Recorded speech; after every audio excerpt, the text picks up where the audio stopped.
l'Ouganda à 2 jours de la présidentielle et des législatives. Le chef de l'État sortant, Yoweri Museveni, brigue un 7e mandat.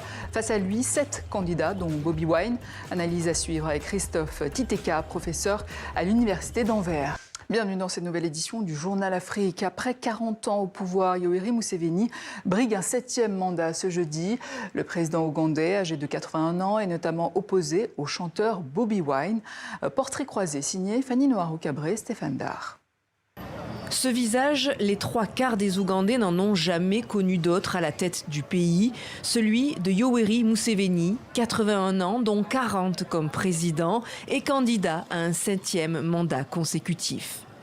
Paré de son célèbre chapeau à large bord pour rappeler ses origines d'éleveur de bétail, Yoweri Museveni ne souhaite pas laisser sa place. En 4 décennies à la tête de l'Ouganda, il a soigneusement étouffé l'opposition. Par 2 fois, il a fait modifier la constitution pour supprimer la limite d'âge et de mandat présidentiel. Un pouvoir sans partage. Son slogan de campagne pour cette élection résume à lui seul le personnage, protéger les acquis. C'est une double mission pour le prochain mandat. Continuer à renforcer la classe moyenne, les investisseurs, qu'ils soient locaux ou étrangers, mais aussi de s'assurer que la population en bénéficie et soit impliquée. Lors de son arrivée au pouvoir en 1986, l'ancien guerriero marxiste avait pourtant séduit la communauté internationale, se positionnant comme un dirigeant moderne et un allié des Américains. Museveni a participé à la chute du dictateur Idi Amin Dada en 1979, avant de prendre le pouvoir 7 ans plus tard par les armes. Mais l'ex-révolutionnaire est devenu au fil des années un président indéboulonnable. Ses réélections sont entachées d'irrégularités et de violence. Et ces dernières semaines en Ouganda, plusieurs cas de répression ont été dénoncés contre les partisans de son principal adversaire, Bobi Wine. Un nom bien connu de la jeunesse ougandaise, star du reggae, devenu opposant numéro 1, il se présente pour la seconde fois à la présidence après sa première tentative en 2021. Maintes fois arrêté et assigné à résidence pour avoir contesté le président Museveni, Bobi Wine a été torturé en détention. Ses meetings sont dispersés à coups de gaz lacrymogène et c'est vêtu d'un gilet pare-balles et d'un casque lourd qu'il tient ses rassemblements, comme ici, dans son bidonville natal, l'un des plus grands de Kampala, la capitale. Lui que l'on surnomme président du ghetto doit sa popularité à cette origine modeste et à son âge, 43 ans, plus proche de celui de la majorité des Ougandais. Des dizaines de nos camarades sont actuellement portés disparus. Ils ont été arrêtés chez eux et nous ne savons pas où ils ont été emmenés. Restons vigilants et continuons à veiller les uns sur les autres.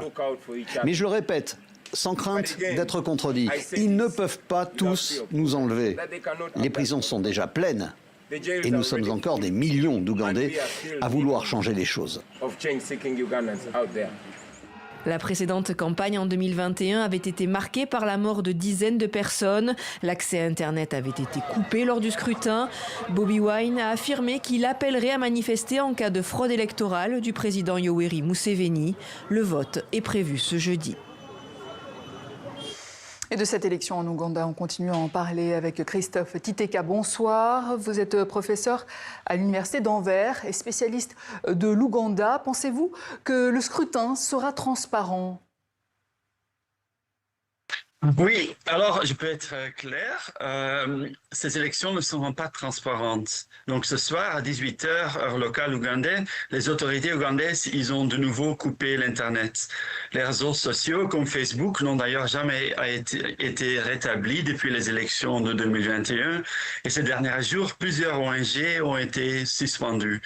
Il n'y a par exemple aussi pas de mission d'observation électorale, ni de l'Union européenne, ni des États-Unis.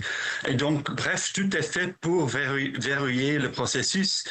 Et en plus de ça, comme on a vu, l'opposition a été systématiquement empêchée de faire campagne.